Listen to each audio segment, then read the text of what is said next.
నమస్కారం wisdom news కు స్వాగతం.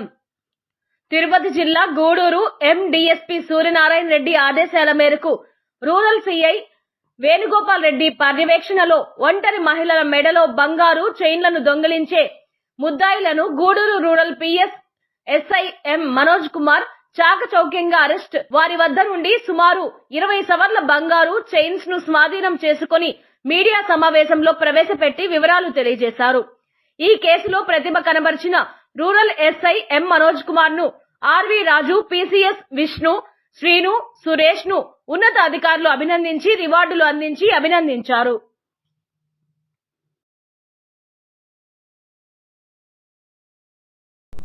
మొత్తం 8 కేసుల్లో అడ్మిట్ అవడం జరిగింది. ఈ 8 కేసులు కూడా ఈ ఒంటరిగా నడిచెళ్లే ఆడవారిని టార్గెట్ చేసుకొని మొత్తం ముగ్గురు ఉంటారు బైక్ మీద. ఒక అతను పోయి దారి ఎటు వెళ్తుందని అడగటం, మిగతా వాళ్ళు బైక్ మీద ఉండటం, అది బంగారుదా కాదా అని చెక్ చేసుకున్నాక ఆమె దగ్గర మెల్ల గొలుసు లాక్కొని వచ్చి లాక్కు వెళ్ళటం, మళ్ళీ పరారు అవ్వటం జరుగుతూ ఉంటుంది. ఇవన్నీ ఇక్కడే ఎందుకు జరుగుతున్నాయి అనేది మేము మొత్తం నేరాలు జరిగే అన్ని ఏరియాల్లో కూడా వాకప్ చేయగా కొంతమంది అనుమానం సస్పెక్ట్ తెలిసింది. వాళ్ళు ఎవరు ఏదని చెప్పి ఈరోజు మాకు వాళ్ళని అరెస్ట్ చేయడం జరిగింది.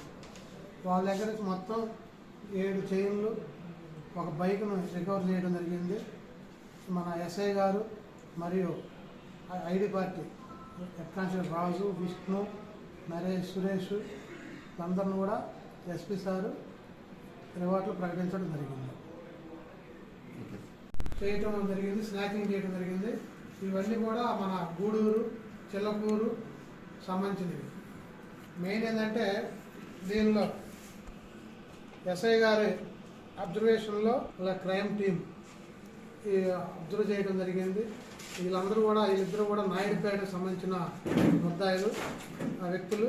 ఒకడు అనిల్ కుమారు, రెండో అతను సంక్రాంతి శ్రీనివాసుడు, మూడోవాడు మెయిన్ వచ్చేసి బల్లి వెంకటేశ్వర అనేవాడు మెయిన్ దీనికి కర్మక్రియ. అతను వచ్చేసి ఆల్రెడీ నిన్న బాలాజీ నగర్లో అఫెన్స్ దాంట్లో A1 ముద్దాయి, వాడు వీళ్ళకి మామ అవుతాడు. టీంలాగా ఏర్పరచుకొని అఫెన్సులు చేయడం జరిగింది. అలాగే మొత్తం కూడా 8 కేసులు, మొత్తం 120 సవర్లు బంగారం రికవర్ చేయడం జరిగింది.